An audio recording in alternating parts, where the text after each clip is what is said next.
How's it going? How's it going today? Missed you guys. Great to see you again. Be happy to answer any questions I can. You guys cut Lee Smith. What went into that decision? And yeah, it's obviously a tough decision. He, had a real impact on me. He's a great guy. Obviously, we drafted a young tight end. We signed Luke Wilson. We have some young guys emerging. It became a log jam, and obviously other things went into it, but we're going to move on at that position. We wish Lee Smith the best and thank him for his contribution to us. Losing Isaiah so early in the offseason program, what kind of a setback was that? Well, Isaiah came in here on a one-year contract, and I was hoping this would be a launching pad for him to really showcase what he can do. And it's very unfortunate, and we wish him the best. I mean, the way he got hurt was amazing. I mean, I've never seen anything like it. It was a freak injury. And fortunately, Doug Martin has been very interested in coming back. He led our team in rushing, and Doug will be able to, I think, be a great mentor to Jacobs. He knows the system. He produced in the system, and Doug's had some real highs and some real lows in this league, and he'll be a great resource to our young back, and he can also still play. So we're happy to have Doug back, and obviously disappointed for Isaiah. We haven't talked to you since round one. Who are some of those day 2 and 3 guys you guys got that intrigued you the most? In the draft? Yeah. Well, they're all intriguing. That's I think the last pick, Quentin Bell, is very interesting. His athleticism is eye-popping. He's just he's a novice at the position, so he's got a lot to learn. But Quentin Bell's interesting. I think Maxx Crosby's interesting. His effort and his production at Eastern Michigan was impressive combination. I really like Isaiah. Our corner we got. He's got some real freak athleticism, and he's a novice at his position in some ways. So all those guys were very interesting. I really like Moreau. Moreau's buttoned up. He's very athletic, and he's got some traits that we need at that position. With Maxx Crosby, what intrigues you about him coming off the edge? He's Mad Max. He comes off the ball repeatedly with great effort. I like that relentless style he plays with. He's gotten bigger and stronger every year that he's played, and some of his second effort production is what stands out the most. But he really tested well at the combine. He's got a real big upside, I think, and he's got a good role model, I think, to learn from in our first-round pick. I think that you or Mike said that you guys envisioned Jacobs being a three-down back, but how, I guess, important is it for that to happen now with Crowell's injury, or how big of a role do you see Martin having? Well, Doug Martin was our three-down back last year. He finished the season, quite well. We're comfortable with Doug. I think Jalen Richard is a really good back, and he wants to be a three-down back. And we just paid him a lot of money because of his skill. And I think DeAndre Washington, who was hurt most of last year, is also going to be a contributor, and we'll see what happens with Jacobs. Jacobs has got a lot to learn in our system, and he's got to beat out some good backs. Since we're talking about running backs, Chris Warren being in that mix, coming back from the injury as well. Are you excited to see what he can do with a full offseason in camp? Yeah, I am. I didn't even bring him up. I try not to give Chris any sugar. He doesn't take the good medicine very well. I'm just kidding. I like Chris Warren. He's 260 pounds. He can run. He had a very good preseason for us, and he's learned a lot, I think, about our offense and about this profession. And he's got some pretty good genes. His dad was one hell of a back for the Seahawks. So we'll see where he is. We're anxious to put him back in circulation as well. You get guys from winning programs in college, like you guys did with the 3 Clemson and the Alabama kid. What does that do? What's the benefit of having guys who come from those kind of programs? It helps. Championship mindset is what we're after here. We're interested in guys that have won, certainly. We're also more interested in winners. I got a real good feeling about all these players. They have a winning culture that they have grown up with. They have a competitive spirit that I admire. And to come from Clemson or come from Alabama or come from a championship program, at least they know, what it's like to be on top and how hard it is to get there. Dabo called you to the draft? No, but we will wear Clemson gear as a staff on Sunday. We will have a staff photo wearing Clemson shirts and Raider hats. It'll be a new tradition that we do every year.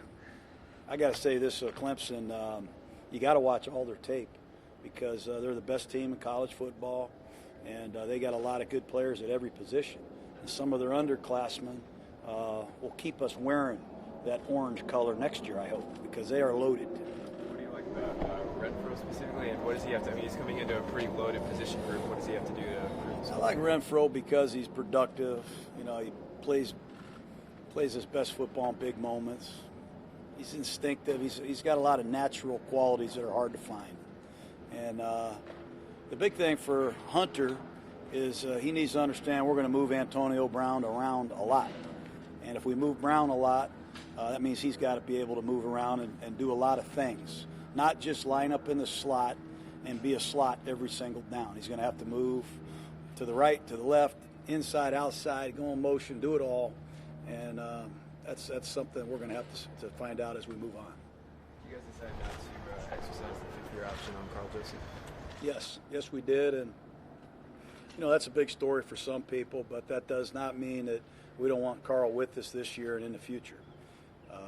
All that means is we didn't exercise his fifth-year option. If you really study the fifth-year option and what it entails a lot. It does not mean by any means that we don't want Carl Joseph as a captain or a leader on this team now and in the future. Anything more, guys? You made any sort of determination on the left tackle, right tackle designation? We're going to start with Colton at left tackle, and Trey will begin on the right side. Trent will begin on the right side, and Brandon Parker will be the swing tackle.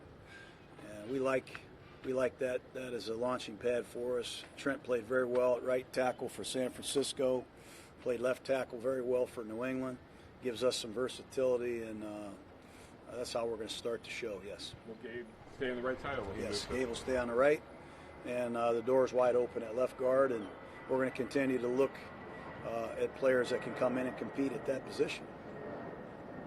Got all set? All right? Okay. Okay, guys, have a good one.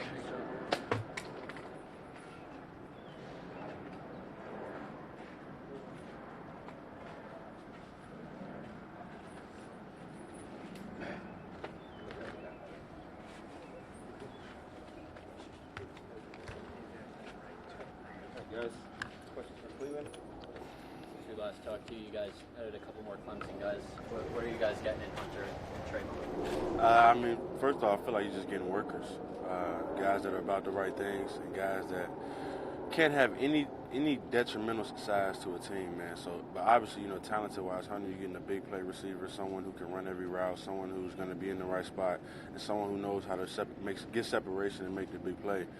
Trayvon, I feel like you're getting someone who could potentially be a lockdown corner in this league. Has every athletic skill set that you need in the corner, and also just has that competitive mindset, because that's the biggest thing. You can have all the ability, but are you a competitor? And that's the thing that I feel like he definitely has. First off, so. John was just saying the coaching staff's going to be wearing Clemson gear on Sunday. Has he Yeah. told you guys that, or you look forward to seeing them up in the orange? No, I'm not. So just to be honest, he didn't put in the work that we put in at Clemson to wear that stuff. No, I'm just playing. But man, I guess that's kind of the joke around here. And we just added a bunch of Clemson guys. Coach Buckner was a Clemson guy, so I wouldn't doubt it. I wouldn't be mad if I saw some more around here, for sure. What kind of first impression do you hope to make on this staff and in this building now that you're here as part of the offseason program?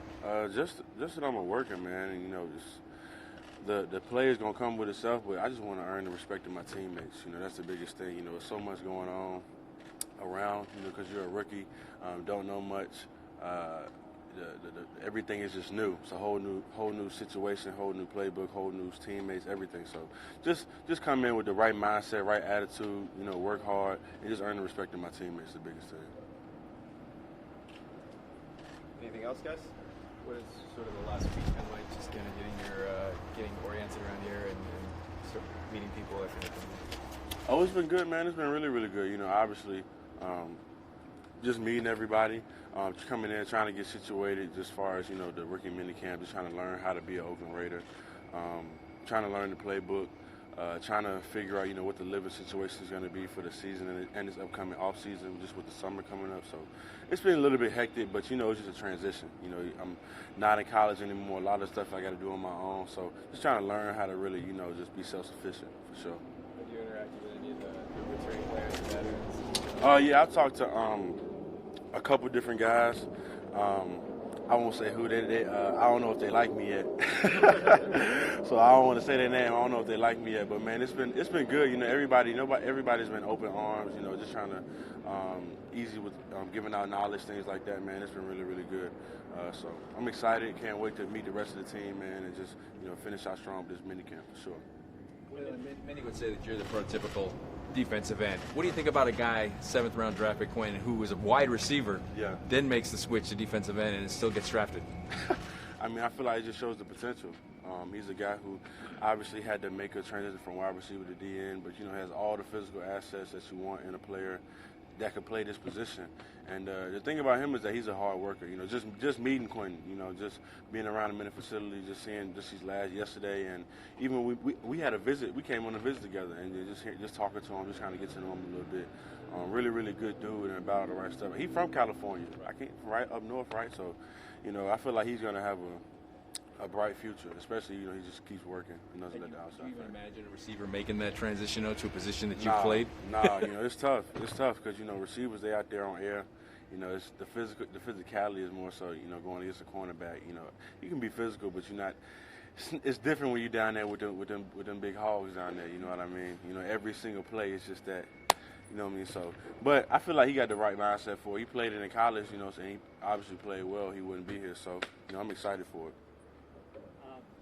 I know you haven't had a chance to get on the practice field with him yet, but Maxx Crosby, what were your first impressions? Oh, we were just out there. Oh, that one I walked through. Okay. Yeah, that one I walked through. That was a practice. That was a full on. That was a full on practice. That was the biggest thing.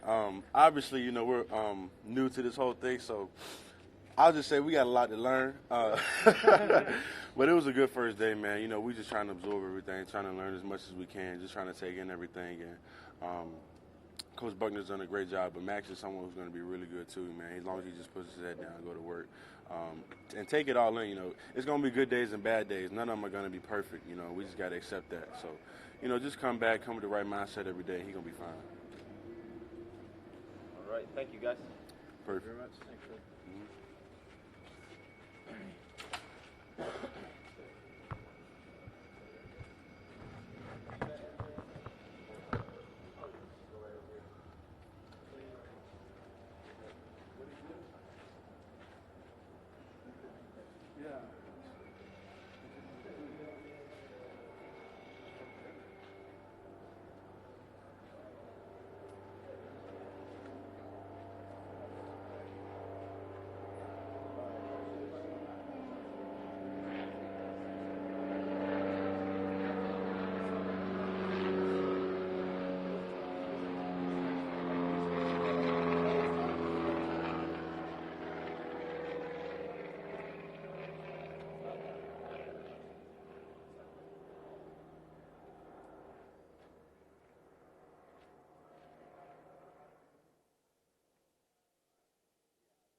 that, Max, a long-time nickname you've had, or is that a Coach Gruden one that he's just throwing on you?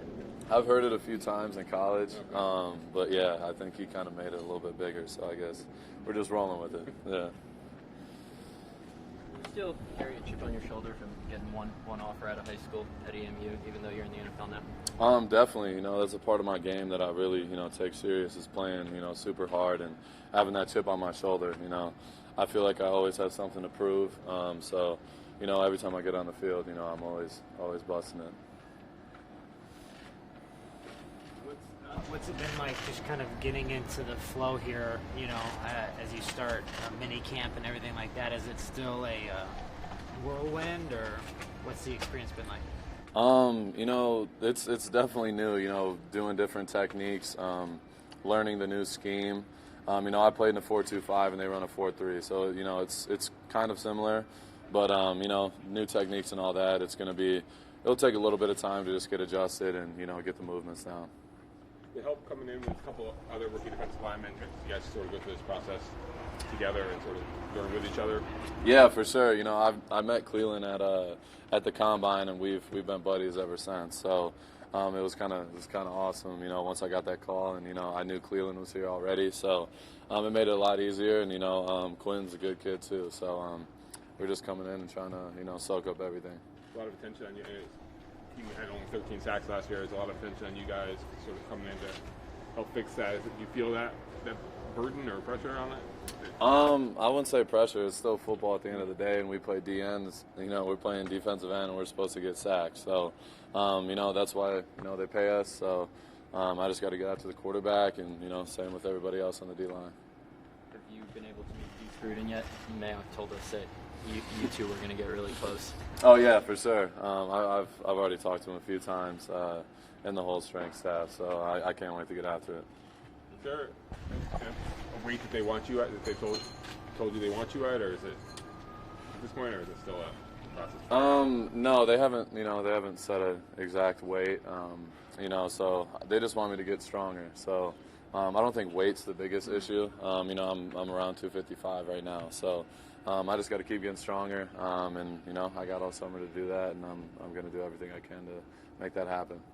When the owner tells the GM when he's watching tape of you that he sees Ted Hendricks out on the field, what does that tell you? It's an honor. He's a legend. So, it's kind of crazy.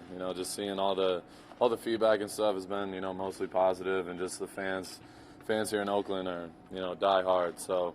It's an honor to be here, to play for such a, legendary organization, and I can't wait to go put it out on the field. Anything else, guys? All set?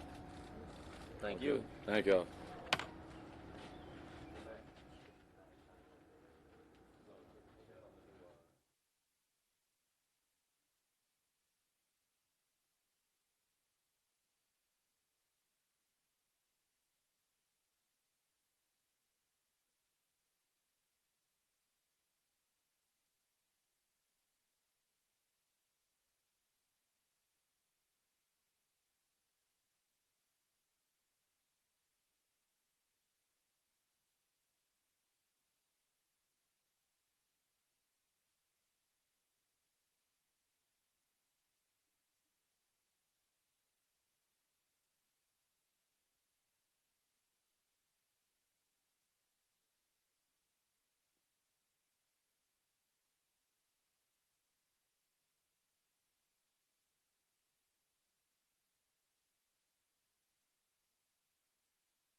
having two other guys that you just played with, here on this team, does that kind of ease the transition a little bit?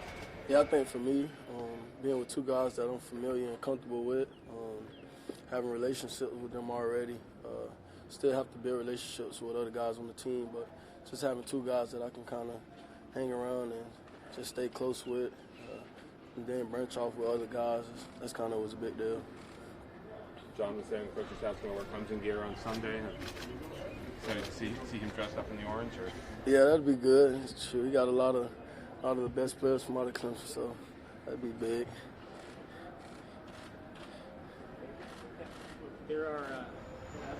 What are your thoughts kind of coming into this rookie minicamp and through the offseason program? What kind of first impression do you want to make? Just coming in, creating relationships with my teammates, being able to have those guys trust me and believe that I'm coming here and give all out effort, that I'm going to go hard, learn the playbook, and be ready when it's my time. Just give 100% at all times. Given how much Hunter plays in the slot, I don't know how much practice time that you guys have had one-on-one, but what is it like to cover him if you've done that? Hunter? Yeah. Oh, yeah. Going against Hunter, you can get a lot of different things from outside and inside. It's a versatile receiver. It's a really good pickup for Coach with him coming here. Just going against him helps me get better, I know for sure. Just working my technique and getting me better because of all the multiple things he can do and how good of a player he is and things that he can help me get better at, and I know I can help him as well. Mike Beyond was saying that both you and Isaiah, the Braves were impressed with the way that you guys play press coverage. Was wondering what your sort of, experiences with that, what the key is for you when you have to man up and play press. Well, for me, I try to lose my length and my body as an advantage. Try to play physical, strong. Try to get my hands on guys at the line. Try to slow them down. Keep my body in front of guys and just be big and physical. Especially at this level, we got a lot of good receivers, a lot of great receivers at that. So you got to be able to be physical, use your feet and hands. Responsibility of maybe in practice when matching up with somebody like Antonio Brown, is that something you feel like you can get better at? Yeah, that's something I look forward to each and every day, after practice, before practice, during practice, just so I can be that elite corner that I know I want to be. So I'm looking forward to that most definitely. They said it right after you were drafted, and it's been mentioned several times, just that you're a really good scheme fit. Is it nice to go to a place that's going to focus on your strengths and fit you in with what you do well? Coming here was big for me when I got drafted here, just because of the tradition of this team and defense and the type of corners that they draft. A lot of elite big corners, and they do a lot. They play a lot of man coverage, and that's something that we did a lot at Clemson, so it fits me well. Was there a point where it kind of hit you? Was it like when you got drafted, or was it when you first walked in the building yesterday, or when did this whole thing just kind of hit you that your dreams of, coming true, I guess? When I got drafted, that was one of the biggest moments of that. And just knowing that I got drafted by Oakland, like I said, all you can think about is just the type of defense that they've always had and the type of players that they have and what Coach Gruden's trying to do with this team. It fits well. What's your overall sense of this rookie class of you guys, or as you guys are entering this weekend together? Say that again? What's your overall sense of this rookie group and how you guys are starting to mesh? Coach, he got a lot of great guys, and from the guys from Clemson to Isaiah from Houston, from Alabama. Yeah. But with Josh, it's just a lot of great guys. You got Maxx, and I just feel like with what he's trying to do with his team and the guys that he drafted, that he just knows what he's trying to do. But as far as like the people that he drafted, so it's going to be quite interesting to see. All right, thanks, guys. Hunter's up next. Thank you.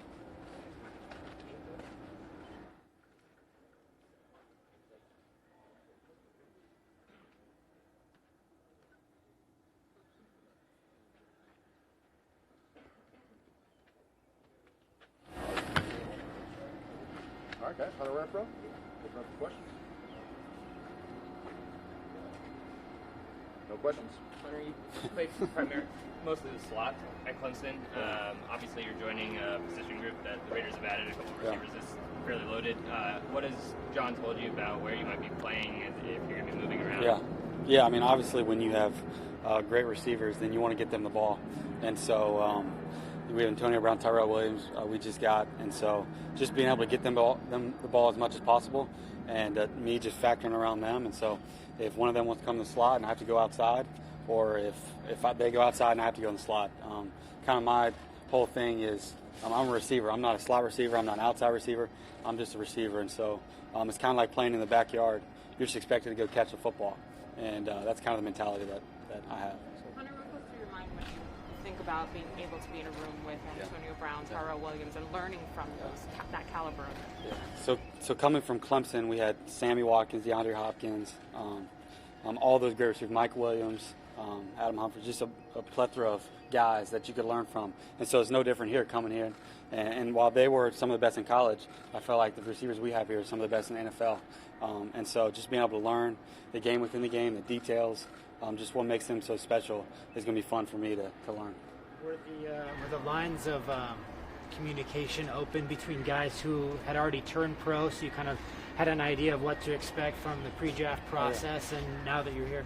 Yeah, as far as the guys who came before me at Clemson? Yeah, so Adam Humphries was a guy that he signed with the Titans this year, but he's a guy that I was a redshirt when he was a freshman at Clemson. He wore number 13. Or when he was a senior, I was a redshirt. And so I've just been able to call him. Called him last week, kind of talked about the process, OTAs, and that sort of deal, and what to expect. So he's someone I've definitely leaned on through the process. How beneficial is that you're? I mean, it's still going to be a lot to learn, but you come into that with a base of knowledge. Yeah, absolutely. And just being able to experience guys coming back while I was at Clemson that has had success in the NFL and come back and say, all right, we went through the same program. If you commit to the things we have here, then it's not much different than the NFL. It's still the game of football. And so, like I talked about, it's the attention to details and just being accountable and those sort of deals that are going to help you. So. People carry over from being part of a winning program in college, coming to the NFL. What sort of things do you bring from that? Obviously, it's a lot of fun to win. It's a lot more fun to win than lose. And we won a lot of games at Clemson. And it wasn't just one person. It takes a whole team buy-in. And that's why I'm excited. I haven't met a lot of the team yet, but I'm excited to kind of get in and interact with them. And it was such a good thing to bring in a guy like Clelin so early, because he's one of those guys that just bring people along. He'd said, all right, follow me. We're going to go, and we're going to go do what it takes to win. And same with Trayvon as well, and Josh Jacobs at Alabama. They know what it takes to win, and it's been fun to be around them. Does the number 13 carry any more significance to you than just a jersey number? People seem to be pretty excited that you're sticking with your college number. No, yeah, I mean, I was 7 my whole life in high school, and then 13 is just something I wore in college. Adam Humphries, like I said, was number 13 before me. But to me, it's just a number. It's how you make that number is what ultimately matters. So it wasn't any special meaning, but it's good to have familiarity. John definitely likes his receivers to learn every position. Is that something that you feel like is a strength, the mental side of it, being able to learn how to play each spot based upon coverage and Yeah, absolutely. I mean, I'm not the biggest guy out here. I'm not the fastest, but I feel like I can outthink people at times. I think that's such a big part of the game that people don't realize. Going through the whole draft, I mean, you got to be able to play, definitely, but you can outthink people, outwork people. And a guy who knows what he's going to do before he does it is a lot more dangerous than a guy that's out there big and fast but has no clue what's going on. So, yeah, definitely. Been a guy known for really good hand, not dropping balls, good hand. Is that something you've always had? Is that something you have to work on? How did that come about? I like to credit to my mom. Back in the day, my dad was a high school coach, but my mom would go out there and she'd throw footballs to me, and they were never accurate. They were up here, they were down there. I'd have to be diving everywhere. So, no, she's just that's what I credit to. But for me, I just grew up playing sports. It didn't matter if it was hockey in the backyard, play basketball, football. Every day in the summer, I'd go out and we'd play something and compete, and I'd have fun with it. And so that's just, I guess you can credit to that. Was football always the one, though, that you were Yeah, so in high school I thought about playing baseball a little bit, but football I knew I'd look back in 10 years and regret if I didn't play. And so that's just my first love, and I have a fun time playing it. You guys all set? Awesome. Appreciate it. Thanks, Hunter.